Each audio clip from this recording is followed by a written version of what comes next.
ಒಂದೇ ಪಾಣಿಪೀಠದಲ್ಲಿ ಮಹಾಲಕ್ಷ್ಮಿ, ಮಹಾಕಾಳಿ, ಮಹಾಸರಸ್ವತಿಯರು 3 ಲಿಂಗಗಳಲ್ಲಿ ಶಕ್ತಿಯನ್ನೊಳಗೊಂಡು ಏಕಶಕ್ತಿಯಾಗಿರುವುದು ಸೌಕೂರು ದುರ್ಗಾಪರಮೇಶ್ವರಿ ಅಮ್ಮನವರ ವೈಶಿಷ್ಟ್ಯವಾಗಿದೆ. ಕುಬ್ಜ ನದಿಯ ತಟದ ಗೋಡ ಅರಣ್ಯ ಪ್ರದೇಶದಲ್ಲಿ ಸೌಖ್ಯ ಮುನಿಗಳು ಯಜ್ಞಯಾಗಾದಿಗಳನ್ನು ಮಾಡುತ್ತಿದ್ದರು. ಇವರ ಯಜ್ಞಯಾಗಾದಿಗಳಿಗೆ ಕೌಂಜಾವನದ ಅಸುರ ದೈತ್ಯನಾದ ಕೌಂಜಸುರನು ತೊಂದರೆ ಮಾಡುತ್ತಿದ್ದನ್ನು ಇವನ ಉಪಟಳವನ್ನು ತಾಳಲಾರದೆ ಆದಿಮಾಯೆಯನ್ನು ಕರೆದು ತಪಸ್ಸನ್ನು ಆಚರಿಸುತ್ತಾರೆ.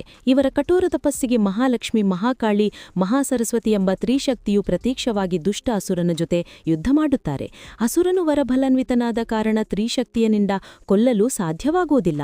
ಆದ್ದರಿಂದ 3 ಶಕ್ತಿಯವರು ಆತ ಪಡೆದ ವರಬಲವನ್ನು ಅರಿತು ಕರಿದಾದ ಹಾಸುಶಿಲೆಯಲ್ಲಿ ಐಕ್ಯರಾಗುತ್ತಾರೆ.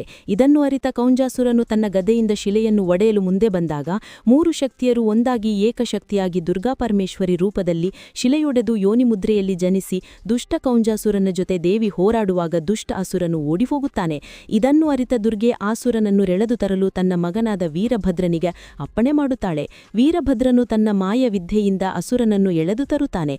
ಆಗ ದುರ್ಗಾಪರಮೇಶ್ವರಿ ಅಸುರನನ್ನು ಕೊಲ್ಲುತ್ತಾಳೆ.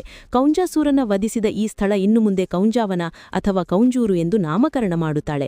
ನಂತರ ವಿಜಯದ ಪ್ರತೀಕವಾಗಿ ಸೌಖ್ಯ ಮುನಿಗಳು ದೇವಿಗೆ ಮಂಗಳಾರತಿ ಬೆಳಗಿ, ಅಮ್ಮ ನೀನು ಈ ಭೂಮಿಯಲ್ಲಿ ನೆಲೆಸಬೇಕು ಎಂದು ಪ್ರಾರ್ಥಿಸುತ್ತಾರೆ.